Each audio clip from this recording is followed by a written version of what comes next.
حضرت مسلم بن عقیل علیہ السلام کی کوفہ کی جانب روانگی اور شہادت۔ حضرت امام حسین علیہ السلام نے اہل کوفہ کے آخری دو قاصدوں ہانی اور سعید کے ہاتھ ان کے خطوط کا جواب روانہ کر دیا۔ اس جواب کے الفاظ سے واضح ہوتا ہے کہ امام علیہ السلام نے جناب مسلم کو حرب و ضرب اور تسخیر کوفہ کے لیے روانہ نہیں فرمایا، بلکہ صرف وہاں کے لوگوں کے صحیح حالات و خیالات کا جائزہ لینے اور پھر صورتحال کی آن جناب علیہ السلام کو اطلاع دینے کے لیے بھیجا ہے۔ بہرحال ان کو کوفہ روانہ کرنے کے بعد نیمہ ماہ رمضان المبارک 60 ہجری کو قیس بن مسہر سیداوی اور عمارہ بن عبداللہ سلولی اور عبد الرحمن ازدی کے ہمراہ، جو کہ اہل کوفہ کے نامہ بر تھے، جناب مسلم بن عقیل علیہ السلام کو بھی روانہ کر دیا۔ آپ علیہ السلام نے جناب مسلم کے متعلق جو الفاظ تحریر فرمائے ہیں، ان سے جناب مسلم علیہ السلام کی شخصی عظمت و جلالت کا بخوبی اندازہ ہو جاتا ہے۔ جناب سید الشہداء علیہ السلام نے جناب مسلم علیہ السلام کو تقوی اختیار کیے رکھنے اور اپنے میشن کو مخفی رکھنے اور حالات سازگار ہوں تو اس کی جلدی اطلاع دینے کا حکم دے کر روانہ فرمایا۔ جناب مسلم علیہ السلام آپ سے رخصت ہو کر ان حضرات کی ہمراہی میں مدینہ رسول پہنچے، مسجد نبوی میں نماز کی چند رکعتیں پڑھیں، پھر اپنے بعض اعزاء و اقارب سے الوداع کیا۔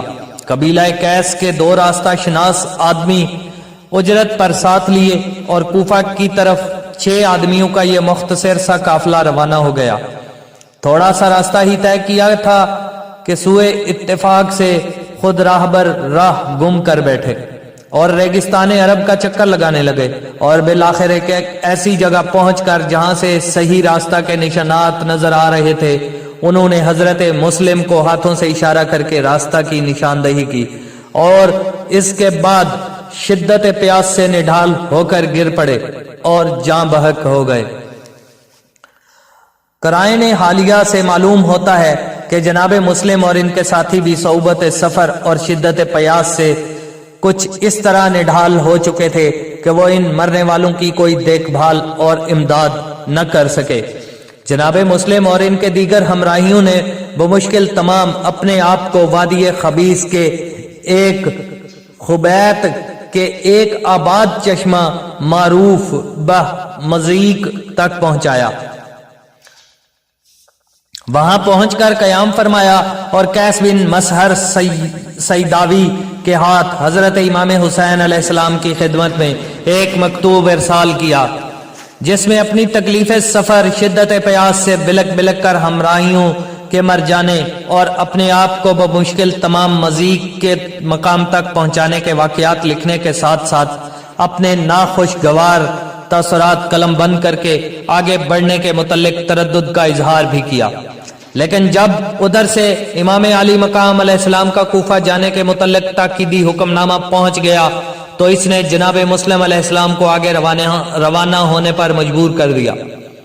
چنانچہ جناب روانہ ہو گئے۔ چلتے چلتے بنی طے کے ایک چشمہ کے پاس پہنچے، وہاں کچھ دیر قیام فرمایا، پھر آگے بڑھے۔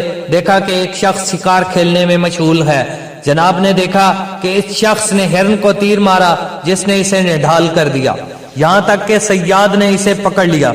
جناب مسلم علیہ السلام نے فال نیک لیتے ہوئے فرمایا، ہم بھی اسی طرح اپنے دشمنوں پر ظفر یاب ہوں گے انشاءاللہ۔ اسی طرح منازل سفر طے کرتے ہوئے 5 شوال کو کوفہ میں وارد ہوئے اور مختار بن عبید اللہ سقفی کے گھر میں راحل اقامت ڈالا۔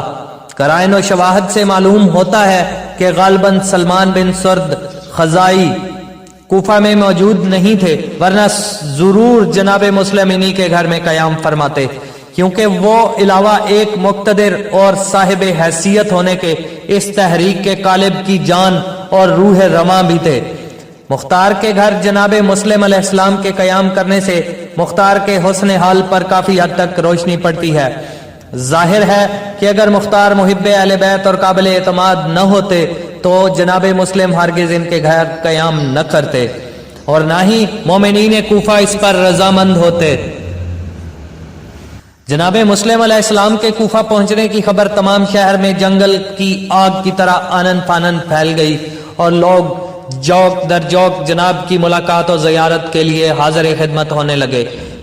جب کافی لوگ جمع ہو گئے تو جناب مسلم نے حضرت سید الشہداء علیہ السلام کا مکتوب گرامی جو اہل کوفہ کے نام تھا پڑھ کر سنایا۔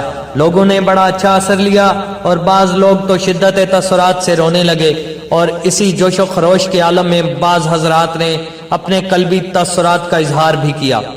چنانچہ عابس بن شبیب شاکری نے حمد و ثناء خدا کے بعد کہا، میں دوسرے لوگوں کے متعلق آپ سے کچھ نہیں کہتا اور نہ ہی مجھے یہ معلوم ہے کہ ان کے دلوں میں کیا ہے، اور ان کے بارے میں کوئی غلط بات کہہ کر آپ کو دھوکہ نہیں دینا چاہتا۔ میں تو آپ کو صرف وہ بات بتاتا ہوں جس کا میں نے پکا ارادہ کر رکھا ہے، اور وہ یہ ہے کہ خدا کی قسم آپ جب بھی مجھے بلائیں گے تو میں لبیک کہتا ہوا حاضر ہو جاؤں گا اور آپ کے دشمنوں سے لڑوں گا۔ جناب حبیب ابن مظاہر نے کھڑے ہو کر عابس کو داد دیتے ہوئے کہا، خدا تم پر رحم کرے، تم نے بہت مختصر اور عمدہ الفاظ میں اپنے مافز ضمیر کو ادا کیا ہے۔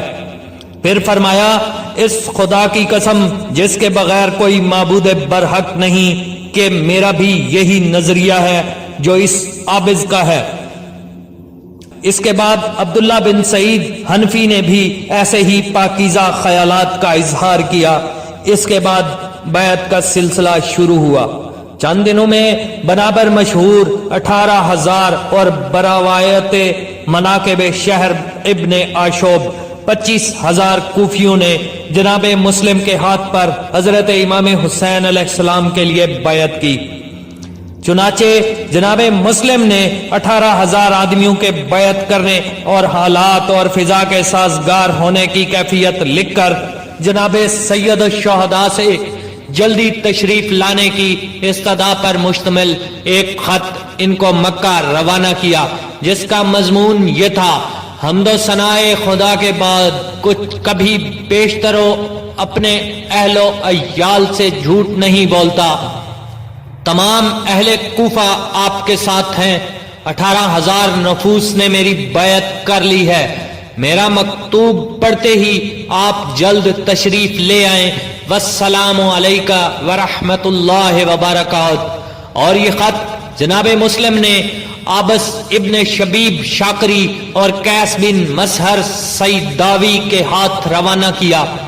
یہ حضرت مسلم کی شہادت سے 27 روز قبل قریباً 12 ذی-القعدہ کا واقعہ ہے۔ ادھر ادھر یہ سب کچھ ہو رہا تھا۔ نہ تو جناب مسلم نے حکومت وقت سے کوئی تعرض کیا اور نہ دارالامارہ پر قبضہ کرنے کا کوئی ارادہ کیا، جس سے ظاہر ہے کہ حضرت سید الشہداء نے ان کو صرف طالبان رشد و ہدایت کی مذہبی اور اخلاقی اصلاح کرنے کی خاطر ان کے حالات و خیالات کا جائزہ لینے کے لیے اپنا نمائندہ بنا کر بھیجا ہے۔